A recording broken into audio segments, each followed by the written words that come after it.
Hi, this is John McCarty, the Chair of Marketing at IDB. I'm here to demonstrate the new equipment we have in the room to help you in teaching if you're doing fall flex and be using a classroom.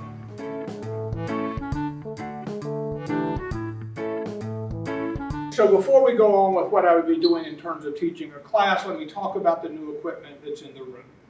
One thing is a camera that is now in the back of the room, and then a microphone, which is right up in this particular room. It's right here in 105, and the end rooms, it's right there where the dot cam is.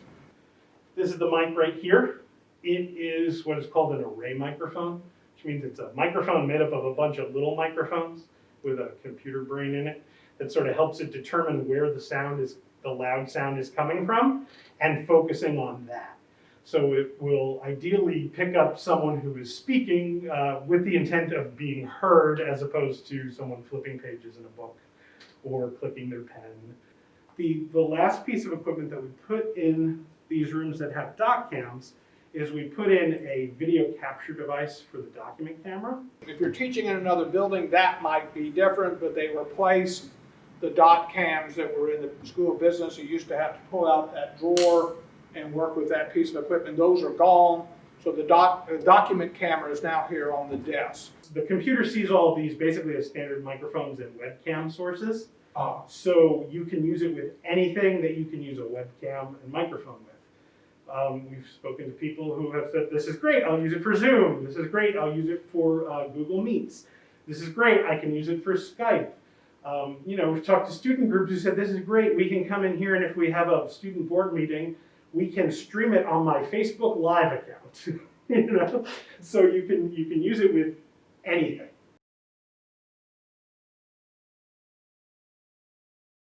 I turn on the computer as I normally would.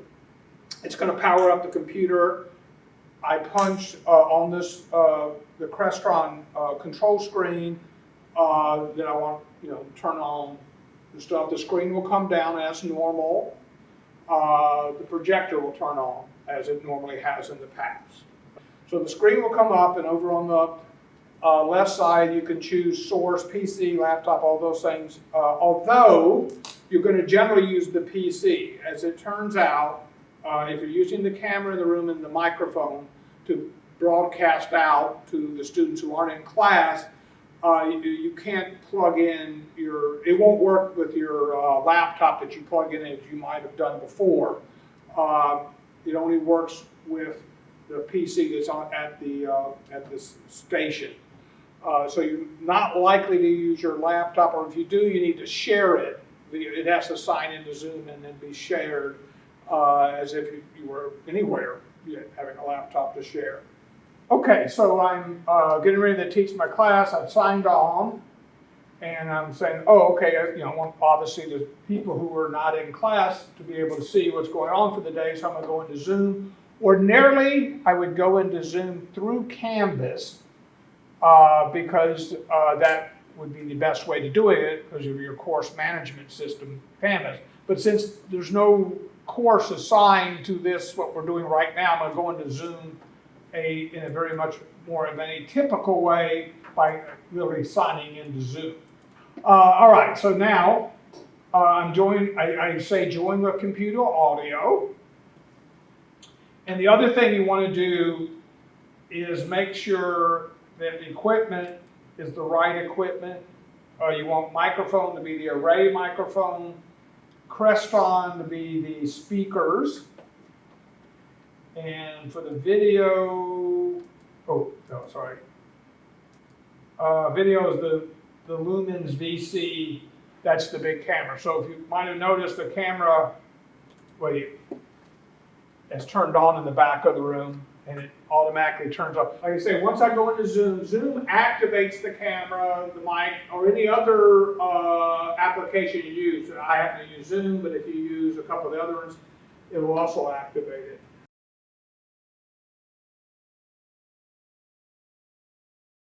You have some control once you come on. If you want to, on the screen here, you can, on the little control thing here, you can push camera, and I can change the brightness, or I can zoom in, zoom out, but I'm not going to do that. And there's another feature here that's important we'll get to in a second. You basically have 3 presets for what the camera is looking at. We're at the teaching station view, which is pointed at what they call the teaching station. It could be pointed at the podium if we had said it that way. Right now, at least the way they design, well, the podium's right by it, but and the preset is basically on where the computer and stuff is. A second one is a board view, which is not the entire board in this kind of room. We have quite a lot of board in rooms 104, 106, the corresponding rooms upstairs. It's really, well, I'll walk across it and see how much space you got. So it starts about a foot into the beginning of the board, and it goes all the way over to about, well, a third of the entire board, or roughly a half of what the board is, of the available board once the computer screen's down.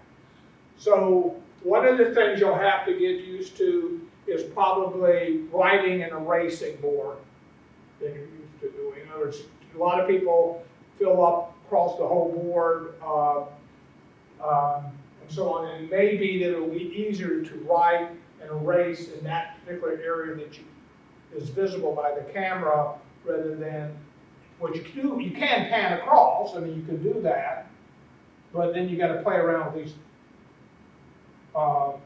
buttons a lot, and that may be more cumbersome to do. So if you stay with the preset, and that's always, so it's back to the preset, and just write and erase, write and erase. Maybe more annoying for the people in the room because they're wondering why you're not using the rest of it. They'll know why. But so to some degree, some of the things you do to be accommodating the people who are not in the room, whereas it would have been better for the people in the room to have done it differently, but you got to remember you've got people, half your people perhaps are not in the room. The third view is the Y view, which unless you write really big, you're not going to see the board. So the Y view is generally going to be just something you might do every now and then for some particular reason. But so in general, you're going to be either a teaching station view or the board view. Those change pretty quickly. When you're teaching and using Zoom here, you should probably, again, it's up to you if you want to record your class or not. It could be that everybody's at home supposed to be watching, everybody in the room is supposed to be watching. You're not going to record it for them to see later, but you can choose to do so, of course, and lots of people will. You can record to the cloud. So now I'm actually recording. All right, so imagine you're teaching and you want to use the board some, and right now the camera's pointing to me. I'm going to go to the board to write something on the board. So I just push the button on this little control, the crest on the control screen to say board. It comes over to the board. Again, there's only a portion of the board that it will show. It's from about a foot in from behind where you are in the station to about halfway across the board. But you can write stuff on the board. Yeah, that can be a little too far. So given that there's the amount of board space you had, one alternative, which I think a lot of people, if they get used to doing it, might prefer is to use the dot cam.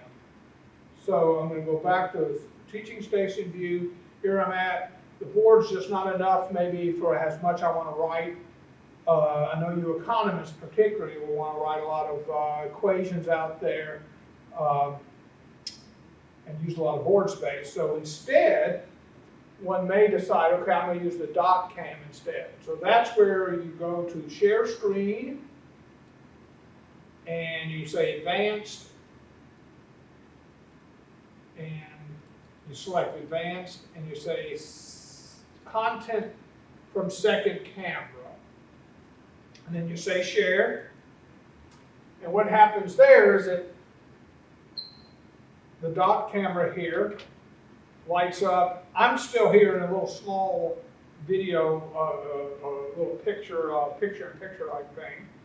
And then you can write And I bought both a Sharpie and a regular pen. My guess will be a Sharpie will be better to write with. Then of course you had a pad, you could flip the pad over and so on. Okay, so as you can see, I'm writing on the piece of paper here on there. You might say, gee, what if you want to switch in between this and what's on the board? You can do that by just up here you have a switch camera and it flips to the board, and then I can flip back to the piece of paper. So if you've got stuff on the board, but you also have stuff on the piece of paper, it's an easy flip back and forth.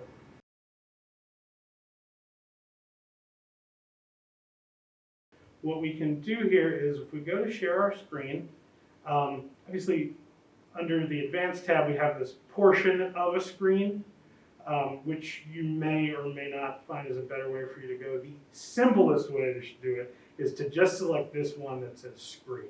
That's going to take everything that is on your screen. If you see it on this monitor, except for the Zoom window, if you see it on this monitor, it's going to be shared out to everyone else who's watching. And then if you notice down here, we have two other checkboxes. One is for share computer sound. Yeah, I found out when I didn't do that, they couldn't hear that. Yeah. And so this other one here is optimize screen sharing for video clip. And if you select that one, it will automatically check off the share computer sound if you haven't already checked that.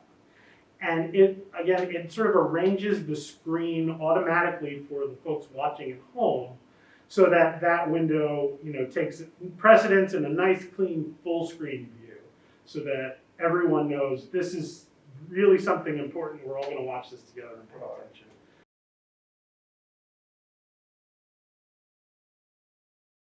So it'll give you a couple of different options. Either in your Zoom setting, you can set that, or you can do it right in the call. You can hit the record button. It'll ask you if you want to record to a local file or if you want to record to the cloud. Unless you can think of a real compelling reason to record to a local file, you always want to record to the cloud. There's a couple benefits to that. The first benefit is it's recording to the cloud. It's not recording to this computer here in the desk. So when you record to the computer here in the desk, after your class is done, you've got to wait a couple of minutes while it renders out that video file, then it saves it to the computer here in the desk. Then you have to find that file, copy it to your network drive or your Google Drive or a thumb drive to take it with you. Then you've got to put it on your computer back in your office and upload it or do whatever you need to do with it. If you save it to the cloud, first off, it's not recording on this computer, so if for some reason the power goes out in the building, right, you haven't lost your recording. It's whatever you've done is still up there for you. It's super convenient because it renders the file in its own time, and then it sends you an email when it's done and says your file is ready. It is here under your recordings tab when you go to the Zoom website. Anyway, I hope this video, which includes some pieces from me and from Roman, help you in terms of getting you adapted to the new equipment. And of course, if you have any questions, there'll be several people that'll be able to help. And I think it's like everything else, once you get used to it, it's no big deal.